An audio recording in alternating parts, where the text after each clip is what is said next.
Assalamualaikum warahmatullahi wabarakatuh. Perkenalkan, nama saya Taufik Lihi dengan NIM 22650015. Saya berasal dari kelas A. Pada video kali ini saya akan mereview materi kedua pada mata kuliah Cybercrime and Cyber Law. Dan juga di akhir saya akan menjelaskan resiko dari 3 contoh kasus yang berhubungan dengan serangan cyber yang saya jelaskan pada video tugas pertama. Jadi video ini merupakan tugas kedua atau tugas lanjutan. Oke, langsung saja. Manajemen resiko cybercrime. Manajemen resiko cybercrime adalah langkah-langkah yang diambil oleh sebuah organisasi atau individu untuk mengidentifikasi, mengukur, mengelola, dan mengurangi risiko yang terkait dengan serangan cybercrime atau kejahatan cyber. Risiko dan dampak cybercrime. Risiko mengacu pada potensi atau kemungkinan terjadinya serangan dan pelanggaran keamanan tersebut. Dampak mengacu pada konsekuensi negatif atau kerugian yang dapat terjadi setelah terjadinya serangan atau kejadian pelanggaran keamanan cyber. Risiko keamanan cyber adalah potensi atau kemungkinan terjadinya serangan dan pelanggaran keamanan. Risiko ini dapat berasal dari berbagai sumber, termasuk ancaman cyber seperti malware, phishing, dan serangan DDoS, serta celah keamanan dalam sistem atau kebijakan yang tidak memadai. Untuk mengurangi risiko keamanan cyber, organisasi harus melakukan identifikasi risiko dan mengambil langkah-langkah pencegahan yang sesuai. Risiko dan dampak cybercrime pada individu. Risiko dan dampak cybercrime pada individu adalah dua aspek yang saling terkait dalam konteks serangan cyber. Risiko mengacu pada potensi atau kemungkinan terjadinya serangan cyber pada individu atau personal. Sedangkan dampak adalah konsekuensi yang terjadi pada individu tersebut setelah serangan terjadi. Risiko dan dampak cybercrime pada perusahaan atau organisasi. Risiko cybercrime pada perusahaan atau organisasi. Risiko cybercrime adalah kemungkinan terjadinya serangan atau aktivitas kriminal yang ditunjukkan kepada perusahaan atau organisasi melalui jaringan komputer atau sistem informasi perusahaan atau organisasi tersebut.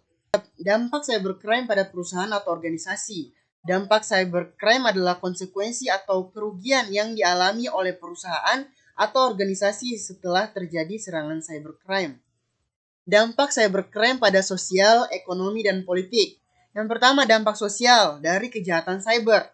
Dampak sosial dari kejahatan cyber melibatkan sejumlah masalah yang memengaruhi masyarakat secara luas. Kejahatan cyber dapat menciptakan ketidakamanan dan kekhawatiran di kalangan individu, merusak kepercayaan dalam interaksi online, dan mengubah perilaku online. Yang kedua, dampak ekonomi dari kejahatan cyber. Dampak ekonomi dari kejahatan cyber adalah sangat signifikan.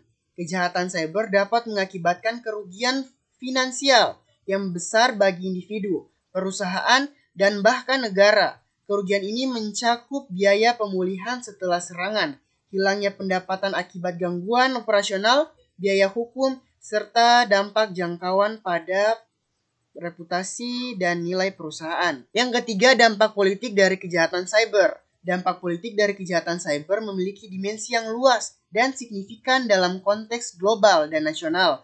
Kejahatan cyber dapat digunakan sebagai alat untuk mencampuri proses politik, termasuk pemilihan umum, dengan menyebarkan propaganda, memanipulasi opini publik, atau bahkan mencoba meretas sistem pemilihan. Langkah-langkah dalam manajemen risiko terhadap cybercrime. Yang pertama, identifikasi risiko. Yang kedua, penilaian risiko. Yang ketiga, pengembangan kebijakan dan prosedur. Yang keempat, proteksi dan pencegahan. Yang kelima, deteksi dan tanggapan cepat. Yang keenam, pengurangan risiko. Yang ketujuh, pemulihan. Yang kedelapan, evaluasi dan perbaikan. Dan yang terakhir, kesembilan, kemitraan dan kolaborasi. Selanjutnya yaitu menganalisa risiko dari 3 berita yang berhubungan dengan serangan cyber yang saya jelaskan pada tugas pertama. Oke, langsung saja ke beritanya. Berita pertama, jenis kejahatannya yaitu peretas. Risikonya yaitu kebocoran data pribadi yang sensitif, seperti informasi pegawai pemerintah yang bisa dimanfaatkan oleh pihak tidak bertanggung jawab. Dampaknya yaitu kerugian bagi pemerintah dalam hal keamanan data dan potensi penyalahgunaan data untuk penipuan atau manipulasi informasi. Pihak yang dirugikan yaitu Badan Kepegawaian Negara atau BKN dan pegawai pemerintah yang datanya diretas dan dijual.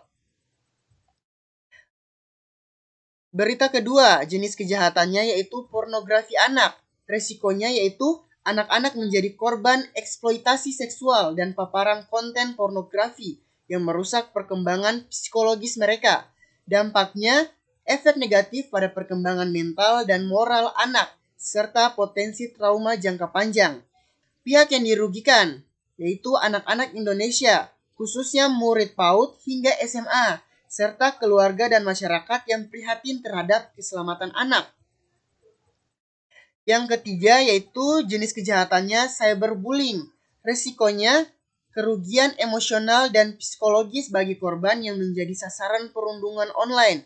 Dampaknya yaitu penurunan rasa percaya diri, potensi gangguan mental seperti kecemasan atau depresi, serta dampak negatif pada kehidupan sosial korban.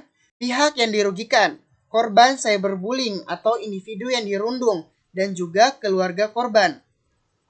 Oke, mungkin itu saja yang dapat saya sampaikan pada tugas kedua ini, yaitu mereview materi 2 dan juga menjelaskan resiko. Ada 3 berita yang berhubungan dengan serangan cyber. Mohon maaf bila ada kata-kata yang salah. Billahi taufiq wal hidayah. Wassalamualaikum warahmatullahi wabarakatuh.